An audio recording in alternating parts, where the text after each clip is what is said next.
ಆತ್ಮೀಯ ಸ್ನೇಹಿತರೆ ನಮಸ್ಕಾರ. ಗೆಳೆಯರೆ, ರಾಜ್ಯ ರಾಜಕಾರಣದಲ್ಲಿ ದೊಡ್ಡ ಡೊಂಬರಾಟವೇ ನಡೀತಾ ಇದೆ. ಒಂದು ಕಡೆ ಬಿಜೆಪಿ ಮತ್ತು JDS ಜಂಟಿಯಾಗಿ ಕಾಂಗ್ರೆಸ್ ಪಕ್ಷದ ಭ್ರಷ್ಟಾಚಾರಗಳ ವಿರುದ್ಧ ಪಾದಯಾತ್ರೆಯನ್ನು ಮಾಡ್ತಾ ಇದ್ದಾರೆ. ಈ ಪಾದಯಾತ್ರೆ ಮಾಡ್ತಾ ಇರುವಂತಹ ಸಂದರ್ಭದಲ್ಲಿಯೇ ಮತ್ತೊಬ್ಬ ಕಾಂಗ್ರೆಸ್ ಶಾಸಕನ ಭ್ರಷ್ಟಾಚಾರದ ಆರೋಪವೂ ಕೂಡ ಈಗ ಕೇಳಿ ಬರ್ತಾ ಇದೆ. ಇದೆಲ್ಲದರ ನಡುವೆ ಗೆಳೆಯರೆ, ರಾಜ್ಯಕ್ಕೆ ಈಗ ಹೈಕಮಾಂಡ್ ಟೀಮ್ ಎಂಟ್ರಿ ಕೊಟ್ಟಿದೆ. ಹೈಕಮಾಂಡ್ ಟೀಮ್ಗೆ ಈಗ ಒಂದು ರಿಪೋರ್ಟ್ ಹೋಗಿದೆ. ಏನು ರಿಪೋರ್ಟ್ ಅನ್ನೋದನ್ನು ನಿಮಗೆ ಹೇಳ್ತಾ ಹೋಗ್ತೀನಿ. ಅದರ ಜೊತೆಗೆ ಇಷ್ಟು ದಿನ ಮುಖ್ಯಮಂತ್ರಿ ರೇಸ್ನಲ್ಲಿ ಇದ್ದಂತಹ DK ಶಿವಕುಮಾರ್ ಅವರು ಇದ್ದಕ್ಕಿದ್ದ ಹಾಗೆ ಈಗ ಸಿದ್ದರಾಮಯ್ಯ ಅವರ ಪರ ಬ್ಯಾಟ್ ಬೀಸ್ತಾ ಇದ್ದಾರೆ. ಹಾಗಾದರೆ ರಾಜ್ಯ ರಾಜಕೀಯದಲ್ಲಿ ಏನೆಲ್ಲ ಆಗ್ತಾ ಇದೆ ಮತ್ತು ಈ ಹಗರಣಗಳ ವಿಚಾರ ಎಲ್ಲಿಯವರೆಗೂ ಬಂತು, ಹೈಕಮಾಂಡ್ ಕೈಗೆ ಸಿಕ್ಕಿರುವಂತಹ ರಿಪೋರ್ಟ್ ಆದರೂ ಏನು, ಆ ಎಲ್ಲದರ ಬಗ್ಗೆ ಒಂದಷ್ಟು ಮಾಹಿತಿಯನ್ನು ಹೇಳ್ತಾ ಹೋಗ್ತೀನಿ. ಗೆಳೆಯರೆ, ನಿಮಗೆಲ್ಲ ಗೊತ್ತಿರೋ ಹಾಗೆ ಮೊದಲು ರಾಜ್ಯದಲ್ಲಿ ಶುರುವಾಗಿದ್ದು ಲೋಕಸಭಾ ಚುನಾವಣೆಯ ನಂತರ ಈ ಡೊಂಬರಾಟ. ಲೋಕಸಭಾ ಚುನಾವಣೆಯಲ್ಲಿ ಕಾಂಗ್ರೆಸ್ 9 ಸೀಟನ್ನು ಗೆದ್ದ ನಂತರ ಕಾಂಗ್ರೆಸ್ನಲ್ಲಿ ಒಂದು ಭಿನ್ನಮತ ಶುರುವಾಯಿತು. ಏನು ಆ ಭಿನ್ನಮತ ಅಂದರೆ, ಸಿದ್ದರಾಮಯ್ಯ ಅವರ ಒಂದು ಪವರ್ ಜಾಸ್ತಿ ಆಗುತ್ತಾ ಹೋಯಿತು. ಸಿದ್ದರಾಮಯ್ಯ ಬೆಂಬಲಿತ ಅಭ್ಯರ್ಥಿಗಳು ಲೋಕಸಭಾ ಚುನಾವಣೆಯಲ್ಲಿ ಗೆದ್ದರು. DK ಶಿವಕುಮಾರ್ ಬೆಂಬಲಿತ ಅಭ್ಯರ್ಥಿಗಳು ಸೋತರು. ಸ್ವತಃ DK ಸುರೇಶ್ ಅವರು ಸೋತಿದ್ದು ಒಂದು ಕಾಂಗ್ರೆಸ್ಗೆ ದೊಡ್ಡ ಮಟ್ಟದ ಹಿನ್ನಡೆಯೂ ಕೂಡ ಆಯಿತು. ಕಾಂಗ್ರೆಸ್ಗೆ ಹಿನ್ನಡೆ ಅನ್ನೋದಕ್ಕಿಂತ ಹೆಚ್ಚಾಗಿ ಅದು DK ಶಿವಕುಮಾರ್ ಅವರಿಗೆ ಹಿನ್ನಡೆ ಆಯಿತು. ಅಲ್ಲಿಂದ ರಾಜ್ಯದಲ್ಲಿ 3 DCM ಕೂಗು ಅದೆಲ್ಲವೂ ಕೂಡ ಕೇಳಿಬಂತು. ಇದ್ದಕ್ಕಿದ್ದ ಹಾಗೆ ವಾಲ್ಮೀಕಿ ಹಗರಣ ಎದುರಿಗೆ ಬಂತು. ವಾಲ್ಮೀಕಿ ಹಗರಣದಲ್ಲಿ ನಾಗೇಂದ್ರ ತಲೆದಂಡವೂ ಕೂಡ ಆಯಿತು. ಅದಾದ ನಂತರ CM ಸಿದ್ದರಾಮಯ್ಯ ಅವರ ವಿರುದ್ಧವೇ ಮೂಡಾ ಹಗರಣ ಬಂತು. ಇದೆಲ್ಲವೂ DK ಶಿವಕುಮಾರ್ ಅವರೇ ಹಿಂದೆ ನಿಂತು ಮಾಡಿಸ್ತಾ ಇದ್ದಾರೆ ಅನ್ನೋದು ವಿಪಕ್ಷಗಳು ಆರೋಪ ಮಾಡಿದ್ರು. ಅದರಲ್ಲಿ ನೇರವಾಗಿ ಕುಮಾರಸ್ವಾಮಿ ಅವರು ಆರೋಪವನ್ನು ಕೂಡ ಮಾಡಿದ್ರು. ಇಷ್ಟಾದರೂ ಕೂಡ DK ಶಿವಕುಮಾರ್ ಸದನದಲ್ಲಿಯೂ ಕೂಡ ಸಿದ್ದರಾಮಯ್ಯ ಅವರ ಪರ ನಿಲ್ಲಿಲ್ಲ, ಸದನದ ಹೊರಗಡೆಯೂ ಕೂಡ ಅವರ ಪರ ನಿಲ್ಲಿಲ್ಲ. ಆದರೆ ಈಗ ಇದ್ದಕ್ಕಿದ್ದ ಹಾಗೆ DK ಶಿವಕುಮಾರ್ ಯೂ ಟರ್ನನ್ನು ಹೊಡೆದಿದ್ದಾರೆ. DK ಶಿವಕುಮಾರ್ ಯೂ ಟರ್ನ್ ಹೊಡೆದಿದ್ದು ಯಾಕೆ ಅನ್ನೋದನ್ನು ಹೇಳ್ತಾ ಹೋಗ್ತೀನಿ. ಗೆಳೆಯರೆ, ಈಗಿರುವಂತಹ ಸನ್ನಿವೇಶದಲ್ಲಿ ಸಿದ್ದರಾಮಯ್ಯ ಅವರು 5 ವರ್ಷ ಅಂದರೆ ಇನ್ನು ಮುಂದೆ ಏನಿದೆಯಲ್ಲ 2028ರವರೆಗೂ ಕೂಡ ಅವರು CM ಆಗಿರುವಂತಹ ಸಾಧ್ಯತೆ ತೀರಾ ಕಡಿಮೆ ಇದೆ. ಯಾಕಂದರೆ ಈಗಾಗಲೇ ರಾಜ್ಯಪಾಲರು ಸಿದ್ದರಾಮಯ್ಯ ಅವರ ವಿರುದ್ಧ ಪ್ರಾಸಿಕ್ಯೂಷನ್ಗೆ ಅನುಮತಿ ಕೊಡುವ ನಿರ್ಧಾರವನ್ನು ಮಾಡಿದ್ದಾರೆ. ಸೊ 2-3 ದಿನದಲ್ಲಿ ಅದರ ಆದೇಶವನ್ನು ಕೂಡ ರಾಜ್ಯಪಾಲರು ಕೊಡ್ತಾರೆ.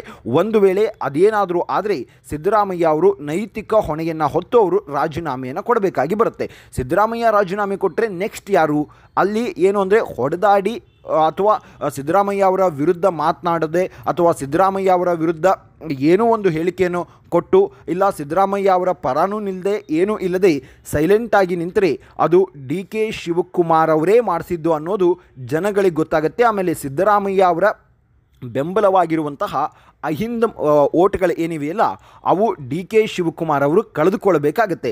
ಸೊ ಹಾಗಾಗಿ ಈಗ DK ಶಿವಕುಮಾರ್ ಅವರು ಸಿದ್ದರಾಮಯ್ಯ ಅವರ ಪರ ನಿಲ್ತಾ ಇದ್ದಾರೆ. ಇದು ಒಂದು ಕಡೆ ಆದರೆ, ಮತ್ತೊಂದು ಕಡೆ ಗೆಳೆಯರೆ, ರಾಜ್ಯದ ಸಚಿವ ಸಂಪುಟಕ್ಕೆ ಬಿಗ್ ಸರ್ಜರಿಯೂ ಕೂಡ ಆಗಲಿದೆ. ರಾಜ್ಯದಲ್ಲಿ ಈಗ ಆಲ್ರೆಡಿ 17 ಜನ ಸಚಿವರಿಗೆ ಕೈ ಬಿಡಬೇಕು, 17 ಜನ ಸಚಿವರನ್ನು ಬದಲಾವಣೆ ಮಾಡಬೇಕು. ಅವರ ಮೇಲೆ ಹೈಕಮಾಂಡ್ಗೆ ಸ್ವತಃ ಶಾಸಕರೇ ಕಂಪ್ಲೇಂಟ್ ಕೊಟ್ಟಿದ್ದಾರೆ. ಸೊ ಇದೆಲ್ಲವನ್ನು ಅರಿತುಕೊಂಡಂತಹ ಹೈಕಮಾಂಡ್ ಸುರ್ಜೇವಾಲಾ ಮತ್ತು ವೇಣುಗೋಪಾಲ್ ಅವರನ್ನು ಈಗ ರಾಜ್ಯಕ್ಕೆ ಕಳುಹಿಸಿದೆ. ರಾಜ್ಯದಲ್ಲಿ ಏನೆಲ್ಲ ಆಗ್ತಾ ಇದೆ, ಈ ಹಗರಣಗಳ ತನಿಖೆಯನ್ನೂ ಕೂಡ ಕಾಂಗ್ರೆಸ್ ತಾನಾಗಿಯೇ ಮಾಡ್ತಾ ಇದೆ. ಯಾಕೆಂದರೆ ಕರ್ನಾಟಕದಲ್ಲಿ ಕಾಂಗ್ರೆಸ್ ಅಸ್ತಿತ್ವವನ್ನು ಉಳಿಸ್ಕೊಳ್ಳಲೇಬೇಕು.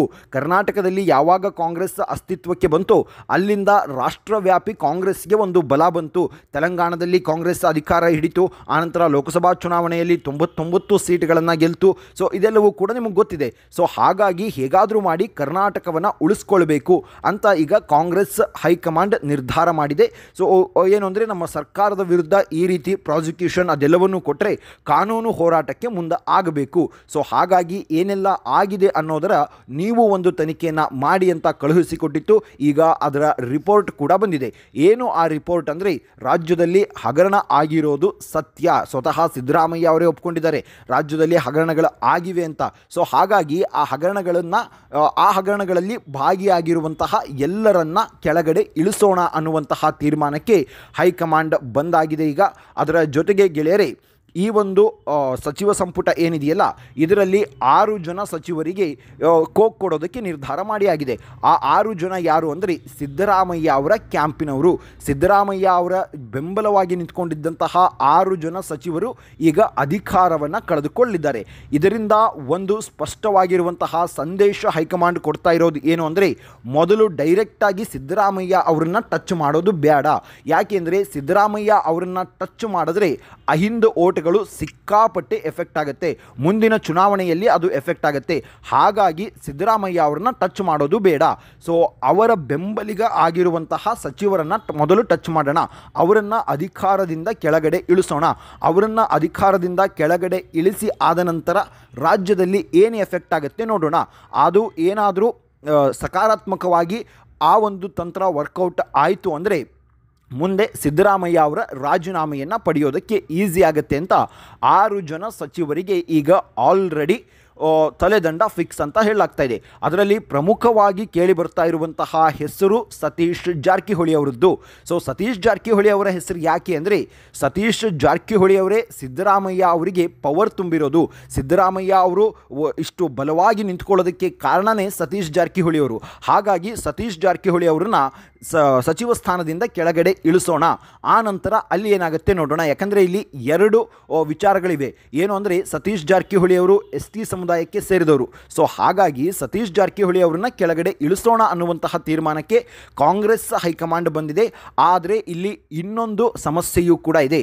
ಏನು ಅಂದರೆ, ಸತೀಶ್ ಜಾರಕಿಹೊಳಿ ಅವರನ್ನ ಏನಾದರೂ ಕೆಳಗಡೆ ಇಳಿಸಿಬಿಟ್ರೆ BJP ಅವರು ಕಾಯ್ತಾ ಇದ್ದಾರೆ. ಈಗ already BJP high command Satish Jarkiholi ಅವರ ಹತ್ರ ಮಾತನಾಡಿದ್ದಾರೆ. ಸತೀಶ್ ಜಾರಕಿಹೊಳಿ ಅವರ ಜೊತೆ 40 ಜನ ಶಾಸಕರು ಇರೋದು ಗೊತ್ತಾಗಿ ಮಾತನಾಡಿದ್ದಾರೆ. ಸೊ ಸತೀಶ್ ಜಾರಕಿಹೊಳಿ ಅವರನ್ನ ಏನಾದರೂ ಕೆಳಗಡೆ ಇಳಿಸಿಬಿಟ್ರೆ ಅಧಿಕಾರವನ್ನೇ ಕಳೆದುಕೊಳ್ಳುವಂತಹ ಪರಿಸ್ಥಿತಿಗೆ ಕಾಂಗ್ರೆಸ್ ಬಂದರೂ ಬರಬಹುದು. ಹಾಗಾಗಿ ಸತೀಶ್ ಜಾರಕಿಹೊಳಿ ಅವರನ್ನು ಟಚ್ ಮಾಡೋದಾ ಬೇಡವಾ ಅನ್ನುವಂತಹ ಒಂದು ವಿಚಾರದಲ್ಲಿ ಗೊಂದಲ ಸೃಷ್ಟಿಯಾಗಿದೆ. ಆದರೆ ಸತೀಶ್ ಜಾರಕಿಹೊಳಿ ಅವರನ್ನು ಇಳಿಸಿದ್ರೆ ಸಿದ್ದರಾಮಯ್ಯ ಅವರ ಪವರನ್ನು ಕಡಿಮೆ ಮಾಡಬಹುದು ಅನ್ನೋದು ಈಗ ಆಲ್ರೆಡಿ ಕಾಂಗ್ರೆಸ್ ಹೈಕಮಾಂಡ್ ಗೊತ್ತಾಗಿದೆ. ಒಂದು ವೇಳೆ ಸತೀಶ್ ಜಾರಕಿಹೊಳಿ ಅವರನ್ನು ಇಳಿಸಿಬಿಟ್ರೆ ಮುಂದೆ ಅಲ್ಲಿ DK ಶಿವಕುಮಾರ್ ಅವರು ರಾಜ್ಯ ಕಾಂಗ್ರೆಸ್ನಲ್ಲಿ ತಮ್ಮ ಪವರನ್ನು ತಾವು ಸ್ಥಾಪಿಸಿಕೊಳ್ಳೋದಕ್ಕಾಗತ್ತೆ.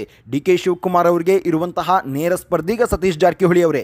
ಸೊ ಹಾಗಾಗಿ ಸತೀಶ್ ಜಾರಕಿಹೊಳಿ ಅವರನ್ನು ಇಳಿಸಬೇಕು ಅನ್ನುವಂತಹ ಒಂದು ಗೊಂದಲ ಈಗ ಸೃಷ್ಟಿಯಾಗಿದೆ. ಅದು ಹೈಕಮಾಂಡ್ ಏನು ತೀರ್ಮಾನ ತಗೊಳ್ಳುತ್ತೋ ಅನ್ನೋದನ್ನು ಕಾದು ನೋಡಬೇಕು. ಇನ್ನು ಸಿದ್ದರಾಮಯ್ಯ ಅವರ ವಿಚಾರಕ್ಕೆ ಬರೋದಾದರೆ, ಸಿದ್ದರಾಮಯ್ಯ ಅವರು ಯಾವಾಗ ಬೇಕಾದರೂ ರಾಜೀನಾಮೆಯನ್ನು ಕೊಡಬಹುದು. ಈಗಿನ ಪರಿಸ್ಥಿತಿ ಹಾಗೇ ಇದೆ. ಒಂದು ವೇಳೆ ರಾಜ್ಯಪಾಲರು ಪ್ರಾಸಿಕ್ಯೂಷನ್ಗೆ ಏನಾದರೂ ಅನುಮತಿಯನ್ನು ಕೊಟ್ಟು ಬಿಟ್ಟರೆ ಸಿದ್ದರಾಮಯ್ಯ ಅವರು ನೈತಿಕ ಹೊಣೆಯನ್ನು ಹೊತ್ತು ರಾಜೀನಾಮೆಯನ್ನು ಕೊಡಲೇಬೇಕಾಗತ್ತೆ. ಯಡಿಯೂರಪ್ಪನವರ ವಿಚಾರದಲ್ಲಿ ಆಗಿದ್ದು ಕೂಡ ಇದೆ. ಹಾಗೆ ರಾಜ್ಯಪಾಲರು ಯಡಿಯೂರಪ್ಪನವರ ವಿರುದ್ಧ ಪ್ರಾಸಿಕ್ಯೂಷನ್ಗೆ ಅನುಮತಿ ಕೊಟ್ಟ ತಕ್ಷಣ ಯಡಿಯೂರಪ್ಪನವರು ಸ್ವತಃ ರಾಜೀನಾಮೆಯನ್ನು ಕೊಟ್ಟರು. ಅವರು ವಿಧಾನಸೌಧದಲ್ಲಿ ಕಣ್ಣೀರು ಹಾಕ್ತಾ ರಾಜೀನಾಮೆಯನ್ನು ಕೊಟ್ಟರು. ಸೊ ಸಿದ್ದರಾಮಯ್ಯ ಅವರು ಕೂಡ ಈಗ ರಾಜೀನಾಮೆಯನ್ನು ಕೊಡಬೇಕಾಗಿ ಬರುತ್ತೆ. ಒಂದು ವೇಳೆ ಸಿದ್ದರಾಮಯ್ಯ ಅವರನ್ನು ಕೆಳಗಡೆ ಇಳಿಸಿದ್ರೆ ಅಲ್ಲಿ DK ಶಿವಕುಮಾರ್ ಅವರನ್ನು ಮುಖ್ಯಮಂತ್ರಿಯಾಗಿ ಮಾಡಬೇಕು ಅಥವಾ ಮಲ್ಲಿಕಾರ್ಜುನ ಖರ್ಗೆ ಅವರನ್ನು ಮುಖ್ಯಮಂತ್ರಿಯಾಗಿ ಮಾಡಬೇಕು ಅನ್ನೋ ವಿಚಾರಕ್ಕೂ ಕೂಡ ಈಗ ಹೈಕಮಾಂಡ್ ಈಗ ಕರ್ನಾಟಕಕ್ಕೆ ಬಂದಿದೆ. ಸೊ ಕರ್ನಾಟಕದಲ್ಲಿ ಇನ್ನೂ ಕೆಲವು ದಿನಗಳಲ್ಲಿ ಬಹಳ ದೊಡ್ಡ ಬದಲಾವಣೆಗಳು ಅಥವಾ ಬಹಳ ದೊಡ್ಡ ಬಿಗ್ ಡೆವಲಪ್ಮೆಂಟ್ಗಳು ಆದರೆ ಅಚ್ಚರಿ ಪಡಬೇಕಾಗಿಲ್ಲ ಗೆಳೆಯರೆ. ಇದು ಗೆಳೆಯರೆ ರಾಜ್ಯದಲ್ಲಿ ಆಗ್ತಾ ಇರುವಂತಹ ರಾಜಕೀಯ ಡೆವಲಪ್ಮೆಂಟ್ಗಳ ಬಗ್ಗೆ ಒಂದಷ್ಟು ಮಾಹಿತಿ. ಮುಂದಿನ ವಿಡಿಯೋದಲ್ಲಿ ಮತ್ತಷ್ಟು ಮಾಹಿತಿಯ ಜೊತೆಗೆ ಬರ್ತೀನಿ. ಅಲ್ಲಿವರೆಗೂ ಜೈ ಹಿಂದ್, ಜೈ ಕರ್ನಾಟಕ.